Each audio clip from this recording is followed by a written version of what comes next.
we take the inspiration from Maria Corina's Machado. Remember when Maria Corina stood up in front of Hugo Chavez and said, to expropriate is to steal? Right. Yeah, because to expropriate or any kind of legal form that take the land of the people is steal. Right. No matter if it's the government.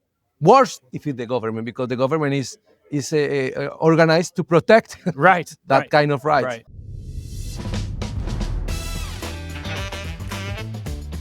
This is Atlas Network with Michael Carnuccio. Welcome to Atlas Network with Michael Carnuccio, the show where we showcase the people and ideas powering the global freedom movement. Today, we're heading to Colombia, a country facing pivotal moment as it wrestles with creeping authoritarianism and threats to private property. Our guest is Carlos Augusto Checun, Executive Director of Instituto de Ciencia Política, or known as ICP. And he's a 2025 Templeton Freedom Award finalist. Carlos led a powerful campaign that stopped the Colombian government from bypassing constitutional protections and seizing rural land without judicial oversight or compensation. In this episode, we explore how this campaign protected rural property rights, set a new standard for strategic advocacy, and sent a loud message to the region. Latin America's freedom champions are not backing down. Now, programming note, you may hear some background noise and see some light flashes as Carlos and I had our conversation at the recent Atlas Network Liberty Forum and Freedom Dinner in New York City. Enjoy the conversation.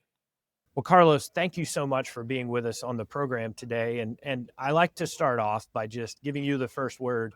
When you meet someone at the Liberty Forum or anyone else and they say, well, what do you do? How do you explain it in your words? Thank you, Michael. We are a think tank in Colombia. We work every day to make political advocacy in defense of economic freedom and liberal democracy. And so your role in particular, how do you see your role within the organization?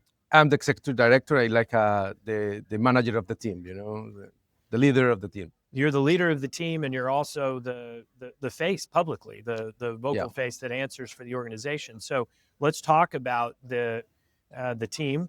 You all are nominated for Templeton Freedom Award that will be awarded here at the Liberty Forum and Freedom Dinner in New York City. That's where we are today. So I want to talk about the award in a little bit, but let's talk about the work first that went into it. Article 61, it's gotten a lot of attention. Explain that for our viewers and listeners. The current government, the Gustavo Petro government, he is a socialist, and of course, his government is a kind of socialist movement in power. Sure. They promote a law, the main law that every government present to the Congress to their 4 years period in the National Development Plan. Gustavo Petro introduced the Article 61 that basically they eliminate the judicial phase when the government wants to take the land of the people for different reasons. But the judicial phase is important for us. The judicial control, the judicial oversight is important because before any governmental agency take action against a landowner for their land, they need to ask first to a judge. So they try not only with the Article 61, with other articles, with new laws, with different demands against the decree that create this kind of process. And obviously, from a property rights perspective, or for an individual citizen's ability to appeal or contest, if you take the judicial process out of the way, they have no standing, no ability. So obviously a major affront. You all step into the breach. What did you do? This story begins with a draft decree by the Ministry of Agriculture. Okay. That tried to introduce new causes for the extinction of the domain. Is worse than expropriation. Is worse because the state said, okay, you have a lot of problems with your land titles or your procedures in the use of the land is not according to the government. The government take the land. but they don't pay you the value of the land. Wow. You know, Yeah. in expropriation in Colombia, according to the constitution, if the government wants on it the land, Sure. they need to pay Right, the owner the commercial price. But in the dominion, the extinction of the dominion is different. So they start with this draft decree. We try to stop the decree, call to action the civil society, presented comments to the minister, say, hey, no, this is illegal, this is not constitutional. And we went to the media. Actually, there you go. yeah, we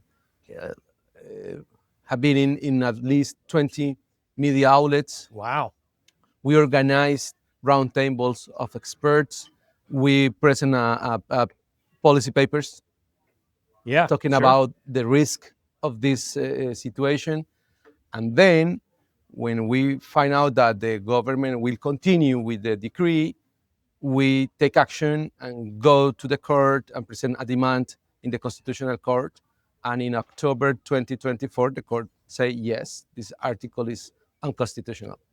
What was that journey like from the moment that you realized what was happening and you saw it start coming and said, we have to do something, to the very end when the court sided with you and agreed and stopped the government action?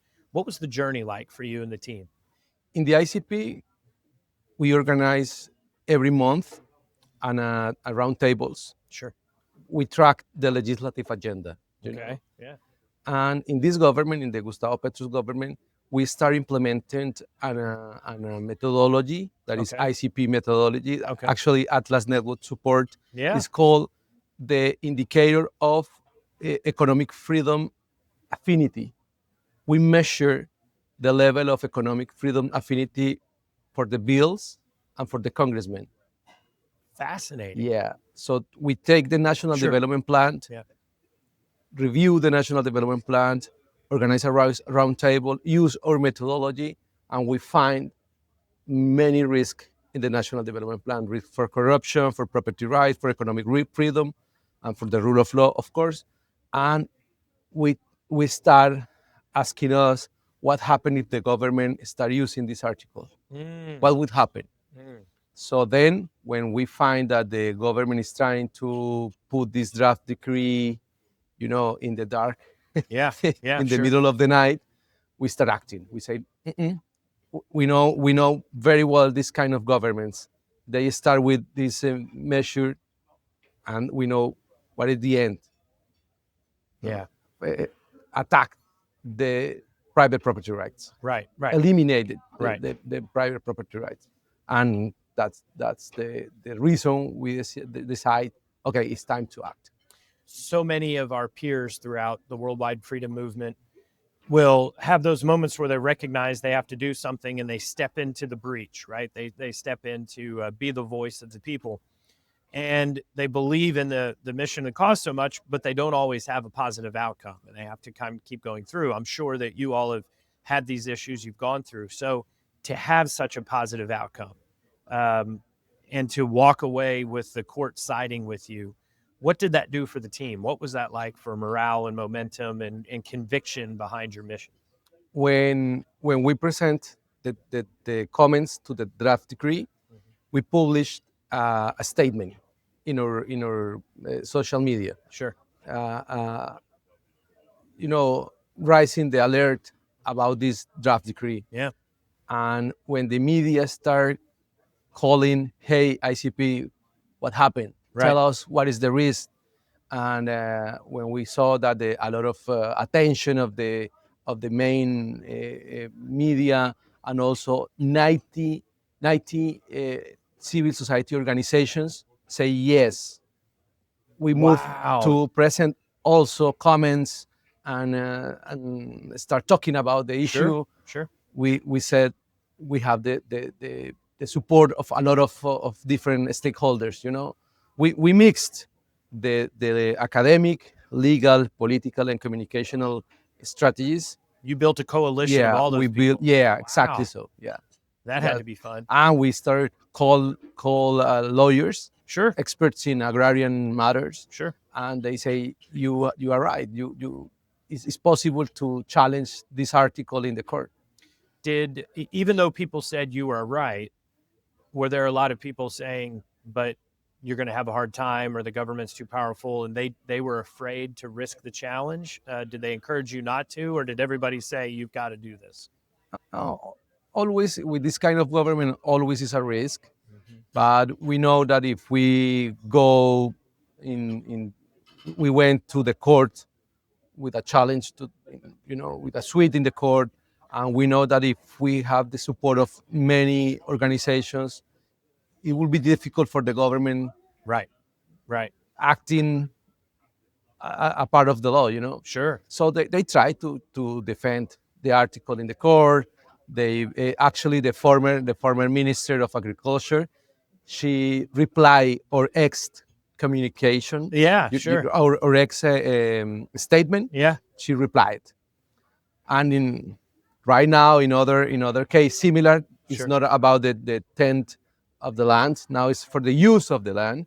The minister, like 2 months ago or 1 month ago, they published a statement against the ICP. So you have gotten to the level now where your voice and your influence matters so much that when they're wanting to do something, they have to react to you immediately. Yeah, Wow. Congratulations. when we finally achieve to stop the kind of measure that eliminate the judicial phase, we find that the government, in other article of the National Development Plan, this time the 32, Okay. they want to control what people can crop in their land, Yeah. the use of the land, Sure. not the title, Right. the use. And we start promoting again Sure. a combined strategy. We start call the local authorities say, hey, the government is taking your competences. Right. Right. This is a plan for centralized all Correct. the manage of the land in Colombia. Right. And then we start making research Sure. and public policy papers Sure. against this risk. Then we organize round tables with different actors. And finally, 1 month ago, we present to the Congress a bill to eliminate the Article 32, and 30 congressmen for different parties support us. Wow. Yeah, Okay. it's really good. Yeah. Because the risk is that the more than 80% of the land in Colombia we will control by the central government, and said you can't or cannot use your land in different ways. For example, if you have coffee, they say no, coffee is not a food. Coffee is not food. You need to start crop I don't know, corn, and the farmers say what? But Yeah, I don't know anything about corn. Right. The government tried to control the use, and now we are in the fight, and also support demands of other actors in the constitutional court. Present request to the constitution to the constitutional court to take in account the constitutional order in Colombia, the private property rights. Yeah. So let's play this out a little bit. If the government is successful, if ICP is not there to stand in the way and to build a coalition and thwart such overreach, what does it look like for Colombia if the government controls 80% of the land? Right now, more poverty and violence. Colombia have a structural problem because we have at least 50% of the land is informal. In many places where in Colombia you have the presence of criminal groups, and where you can find poverty, the factor that is common in these territories is that the land is not formal. People have a lack of private property rights. Sure. If government can implement the decree, they will start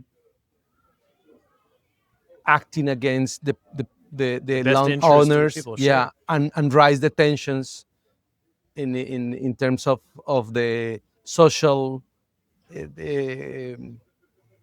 difficulties and Sure. the conflict, social conflict in Yeah. territories. The rise of social conflict for the land. Mm-hmm. Of course, the insecure.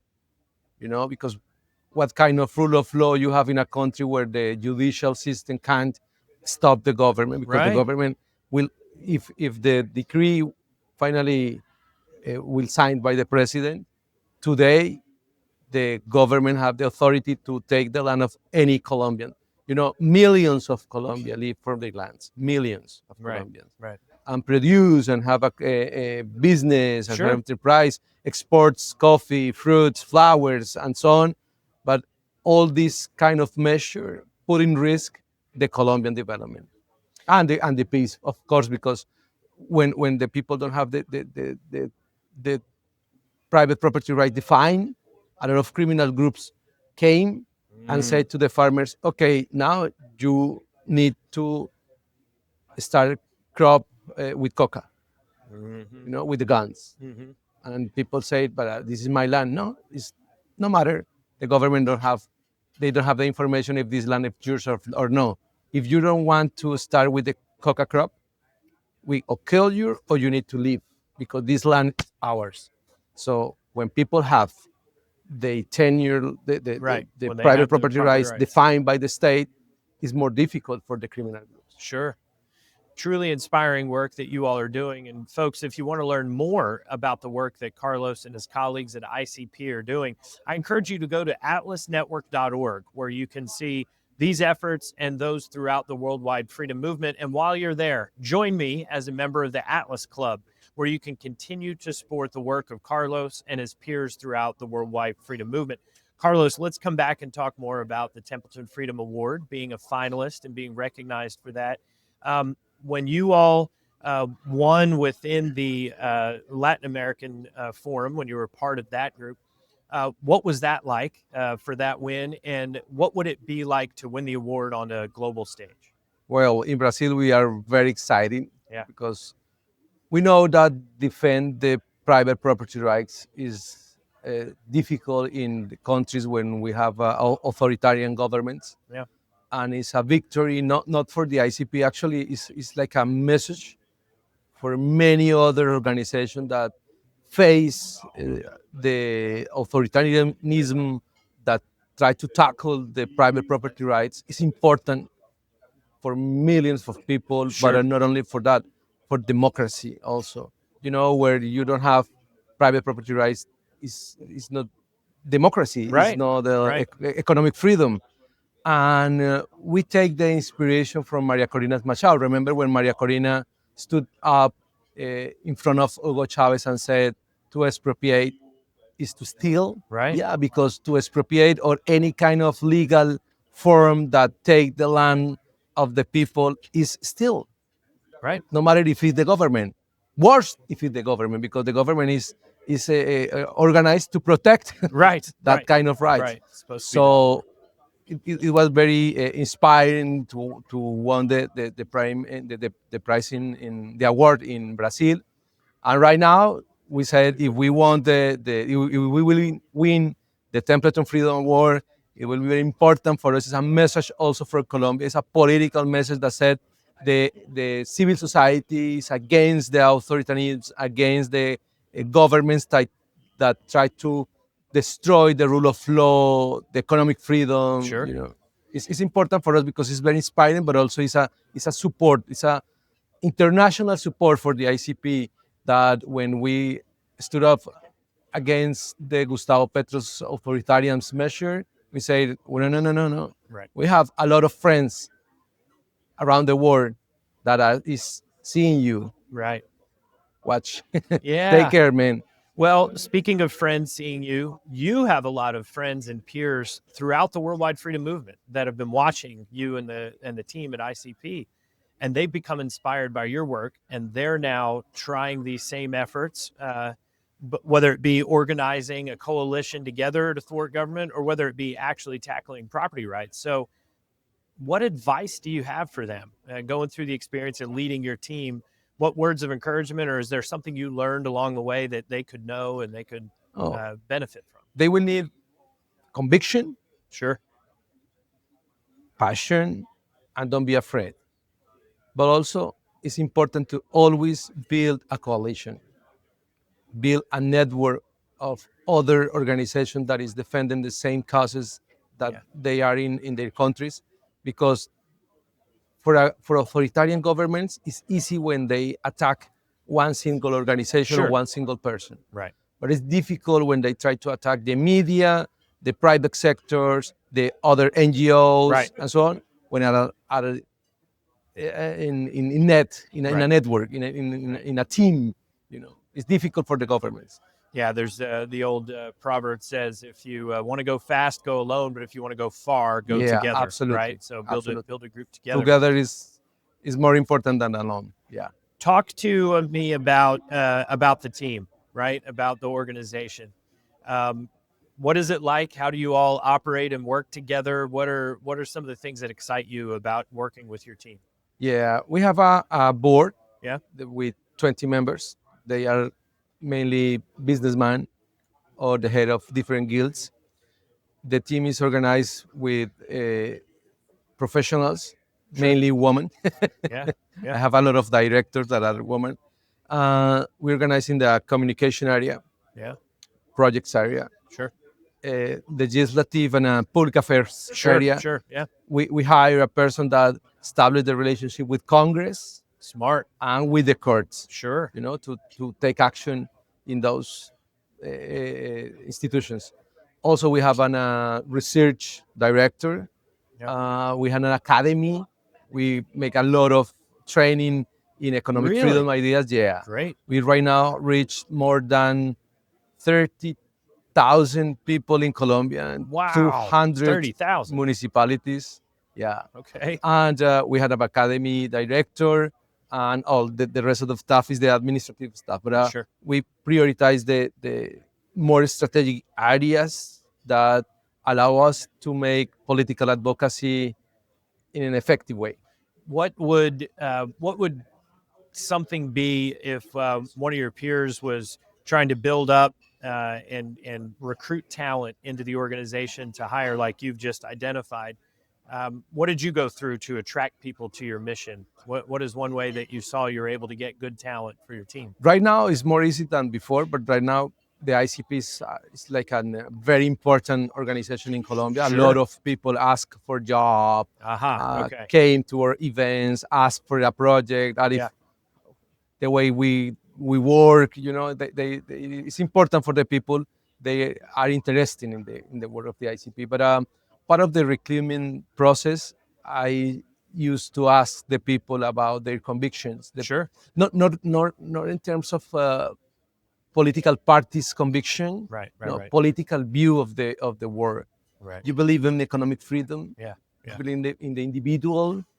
And I used to ask, what do you prefer, tackle inequality or tackle poverty? If they ask that is tackle inequality, I say no, thank you. Yeah, right. And if say tackle poverty, I say you're hired.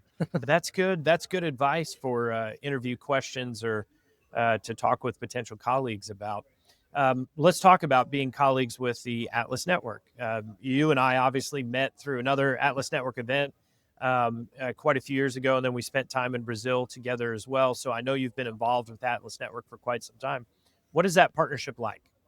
It's the most important partnership for us because Atlas support all our job in terms of the strategic projects, in training people, in this indicator of that we measure the Congress and the bills. Sure. In the Congress, projects about the economic observatory. We have an economic observatory because we start oversight the measures that the government take in terms of economy, macroeconomy and microeconomy, and we start publishing economic analysis, making alerts about the decision in terms of inflation, in terms of monetary policy, and so on. And all these, the most important projects in the ICP, we receive the support of Atlas Network. So obviously, Atlas Network, the partnership's very strong, and it grows deep. If there is a peer of yours that is wondering if they should come to Liberty Forum or next year to be in Peru with us, we'll be in Lima together. What would you say to them if they're trying to decide if they should come or bring their team? It's very important, not only for the experience in terms of the city or New York or Lima or Rio, in terms of the human quality that you will find in these kind of events, the people that you will meet and start work on. We establish a good relationship with different partners in Latin America, for example. Other think tanks. Yeah. We work together in different projects, some of them little bit or other huge, but we start building a relation for the long term. Yeah. You have the opportunity to learn about the others' experiences with their think tanks and how they tackle the challenge for their authoritarian government. For example, our friends from Venezuela or from Bolivia, or the good experience, for example, the think tanks in Argentina, how they help to change the cultural mindset in Argentina about the state. It's very important. I think these 2 or 3 days of forum is the best invest that any think tank need to do if they want to improve their impact in the long term. I agree with you. When I used to head a think tank in the United States, same thing. When we would come, what we would learn from each other, the relationships we'd form. And I got to tell you, when we were together at the CEO Summit last time, I was blown away by the first of all, I wasn't surprised by the passion that you all had together, but the relationship, and you all knew so much about what was happening with each other's governments to give each other, either console each other or give advice or tease each other. The relationship in the room was palpable, and it was powerful. It's powerful. Again, the kind of job that we develop in our countries need the support of allies. It's important to build coalitions in our countries, but more important is build coalitions around the world. Again, because the authoritarian governments know the kind of organization they can tackle, pursuing or or go after them. But when they find that this is an organization that belongs to a network and global network, is more difficult for them. Yeah, they think twice about it. You mentioned something a second ago that I want to come back to, because we're here at the big forum in New York that everyone comes to, including donors to the Worldwide Freedom Movement. So if you run into a donor here, or if you have the opportunity to talk to someone who has contributed to Atlas Network that has then helped support ICP, what do you say to? What's your message? That any dollar that they invest in Atlas Network and in our organizations is a dollar that they invest in people who have the compromise to defend the economic freedom, the liberty in their countries. They are helping people that is fight against governments, against states, big states, and it's like support the resistance. In the best way. That's good. And the job that any of Atlas Network partners organizations that belongs to Atlas Network is a job for defend the human dignity. Our job is not for defend political ideas in terms of electoral or political parties. It's defend the human dignity. It's human dignity, because without economic freedom, liberal democracy, the people don't have dignity. Without private property rights, what kind of dignity you will have if you don't have, you can't have take decisions about your land, about your property. You have no dignity. That's good. Think in this way. Latin America, for example, is a region with high levels of informality and high levels of poverty. These people don't have dignity. We work to change the rules, to change the ideas, to advance in a best way, to build governments or rules that allowed those people to become formal, that they can start making savings, Sure. buying properties, Yeah. improve Yeah. their way of life. This is a fight for people. It's not a fight for governments or for politicians. It's a fight for the people. And if you want to join Carlos in that fight for the people, go to atlasnetwork.org today and join me as part of the Atlas Club, or make a $25 donation and you'll start to receive Freedom's Champion magazine. Carlos, let's talk about Colombia, right? Like what is it about Colombia? Why should we all be paying attention? What are your hopes for the country? Well, right now it's a critical momentum in Colombia for the Gustavo Petro's government. Sure. Is not only in terms of their political beliefs. He's a socialist. He publicly said, Yeah. but he started creating the environment to take control of the government. Right now, the criminal groups are growing up in Colombia. They control a lot of territory, more than 3 years ago. We now have more coca production and cocaine production. Now he started creating a crisis with the United States government. We need a good relationship with the United States government. We have a lot of commercial benefits. Yeah. We have a lot of commercial benefits Sure. because we have a free trade agreement with the U.S. Right. Exactly. A lot of companies in Colombia have business with the U.S., but also we receive support in terms of security. For Colombia, it's very important. But Gustavo Petro take the wrong side of history. He started working with Maduro, with China, Russia, with Iran, and it's terrible for my country that we change a good ally for the bad guys in the neighborhood. But I have, I have, I am optimistic. Yeah. Yeah, because we find that a lot of people now understand the Sure. cost of these Right. ideas. Right now, Colombia is in a critical momentum, but also the people is start waking up about this kind of political projects.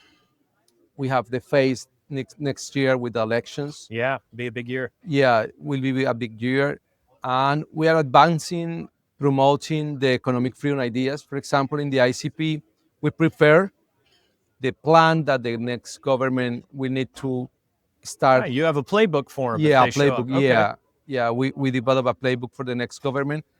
Until right now, we had met 14 presidential candidates Wow. presenting Okay. the plan.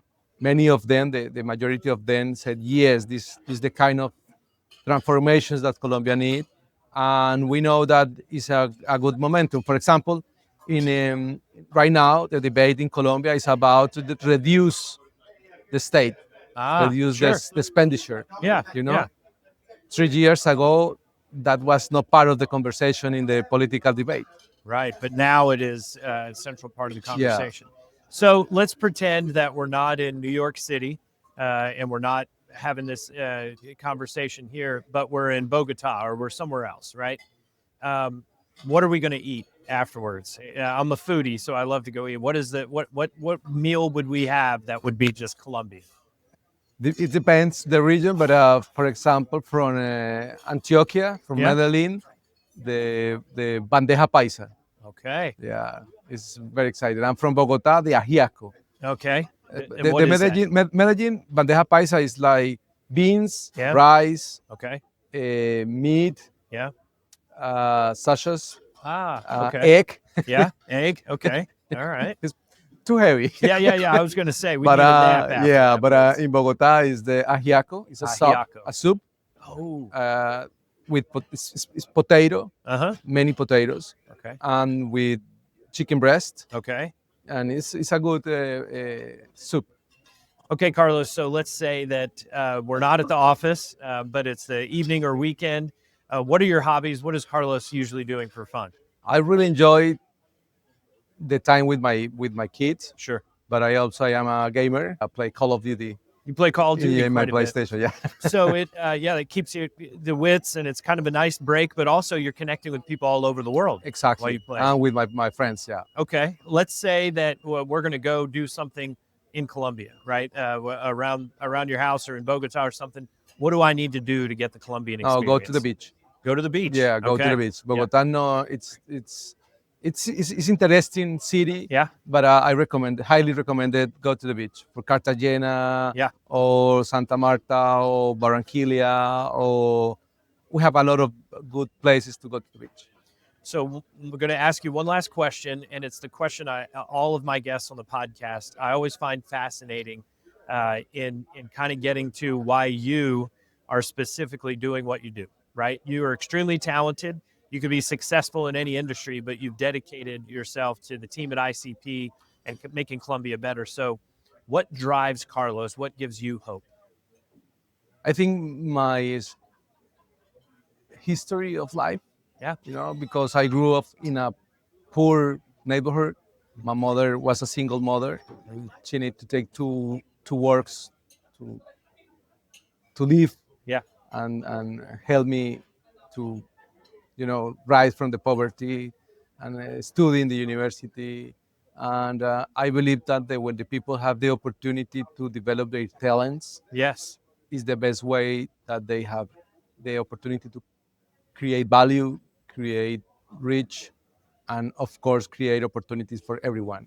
So I have the conviction, because it's my part of my life, is the result of that a single woman, a single mother, had the opportunity to work, to make savings, to buy a house, you know.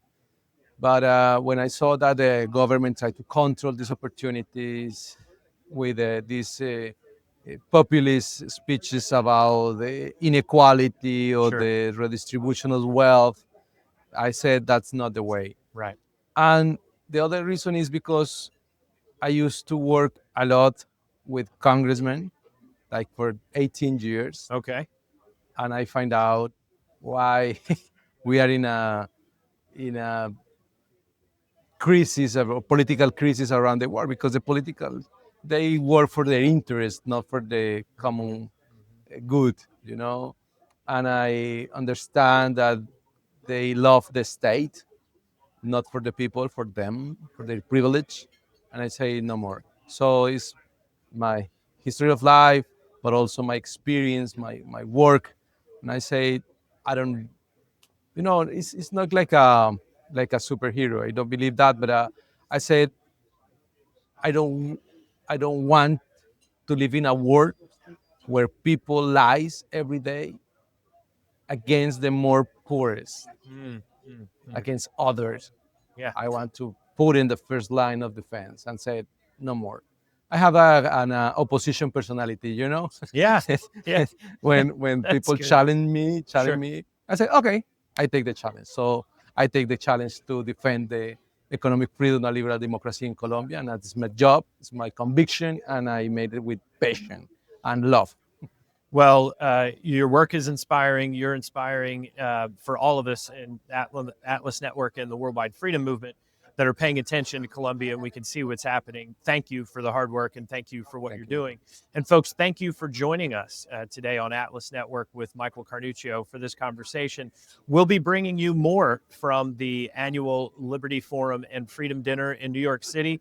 You can find those episodes anywhere that you get podcasts, be it YouTube, Apple, Spotify, anywhere else. And be sure to like and comment and share this conversation so that the information about Carlos and the ICP can get everywhere. Carlos, good luck. And we wish you the best of luck with the TFA award presentation later. And good luck with all the work you do in Colombia. Thank you, Michael. Thank you so much. Thank you.